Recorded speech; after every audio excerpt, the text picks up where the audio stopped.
Good. So just going over what we did, we went through the transactions and recorded in the sales journal all the credit sales, in the purchases journal all the credit purchases.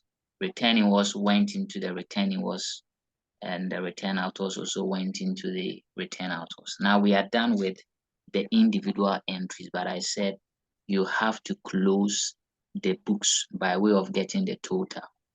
So the first book is the sales day book. Let's total all the amount there. We have 3,000 naira plus 4,300 naira plus 5,700 plus 4,700. That is 17,700. So when you put the total there like this, I say give a narration that this is total credit sales. Of course, you are in the sales day book, so this is total credit sales transfer or transferred to the sales account in the general ledger. It is very important for you to give this narration and use the closing date of the period. So the period was for the month of May. So May ends 30 days has September, April, June, and November. All the rest are 31. So 31st May 2003. That is it. You are done with this total. You can underline it to signify that this is your total. Yes, Richmond, you have a question. Go ahead. So please, I saw it in the textbook. A generation of the total sales transferred to the sales account only. So please, is it accepted? Without adding the general ledger? Yes, sir. It's good to add the general ledger so you score all the points. It's incorrect though, but please ensure you tick all the boxes. So total credit sales transferred to sales account in the general ledger. That is preferred. Thank you, sir. Okay. So we do same for the purchases day book as well. So we go in here, get the total, which is made up of, and please, when you are writing your figures, make sure you arrange them well, so that all the ones will follow at one column, all the tens will follow, okay, something like this. That's the best way to present your values. So you see all the ones, all the tens, all the hundreds follow in that order. So here we have 4,000 naira plus 650 plus 3,400 plus 500. Richmond, you have another question? Okay. So here we are in the purchases table. So that will be total credit purchases transferred to the purchases account in the general ledger.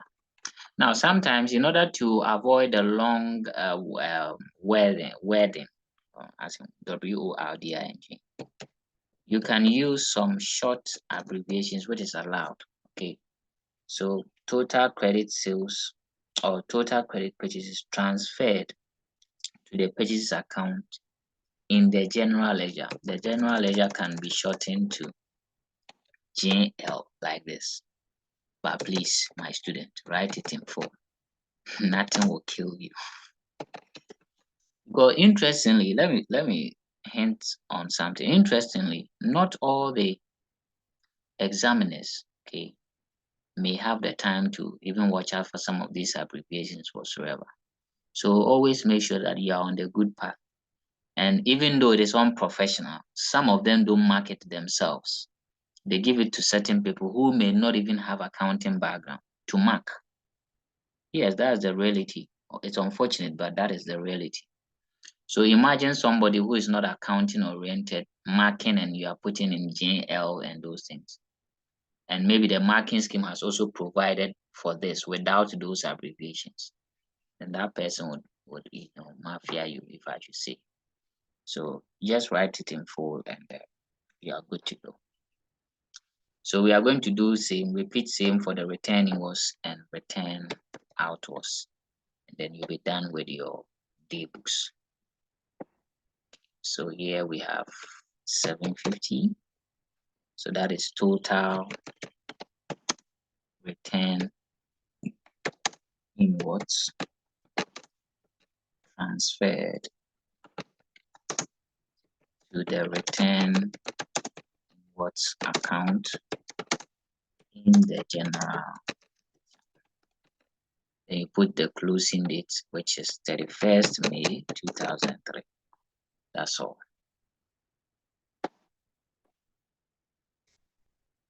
Go to your final one, which is the return outwards, which happens to be 700. 31st May 2003. So this total return outwards transferred to return outwards account in the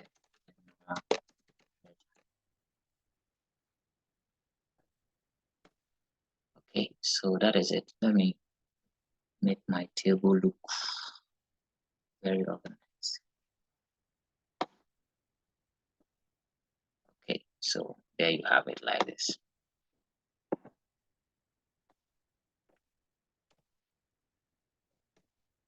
So this is what is expected of you if you are asked to prepare the books, the return inwards, return outwards, sales daybook, and purchases daybook. Now, when you are done like this, you are supposed to post to the ledgers. Remember, we said the first book is the daybook and the second book is the ledger.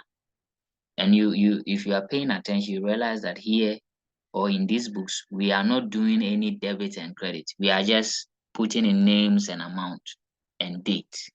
We are not doing any debit. There's no debit side and credit side. So the debits and credits will be done in the ledgers. So when you are done with your day books, it is expected for you to post into the ledgers, right? So that will be the next thing that we'll do in our next lesson. Today, I don't want to add that on to stress my beautiful professors and handsome professors. So we'll end it here. I'll pause for any questions if you have.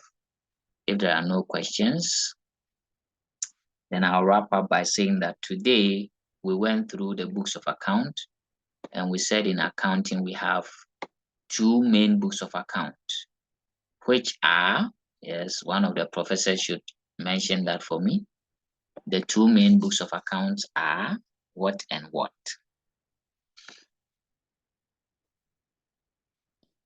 Prof. Richmond? Day books and ledgers. Day books and ledgers. Okay, so the day books are also known as, yes, Prof. Frank. The day books are also known or can be referred to as what and what and what.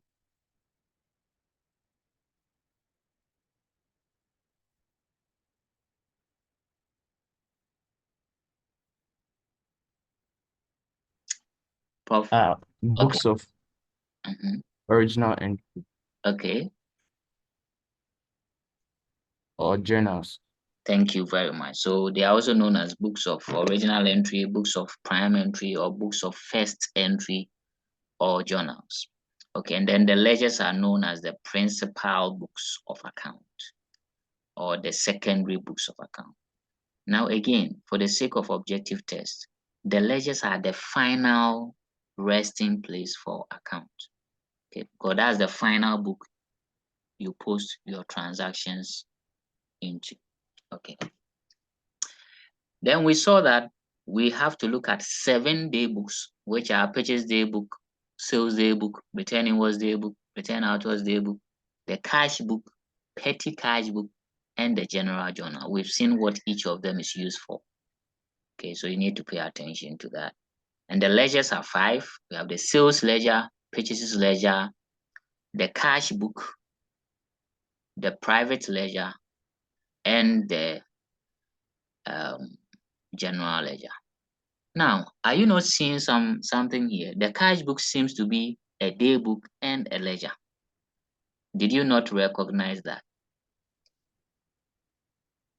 Yes, it is not an error. The cash book behaves as a day book and also a ledger. So it is a day book and also a ledger. And I'll explain that in our next session, why the cash book is a day book and it's also a ledger. So that is the only book of account that behaves, or that is a day book and also a ledger. There's also another highly examinable question, objective test, so watch out. The cash book is a day book and it's also a ledger. Okay. So I think we went through an illustration where we have seen how to prepare this sales journal, purchase journal, return invoice, and return outwards. This illustration is very easy. I would share the recording with you and also give you a similar question to solve from now till our next meeting.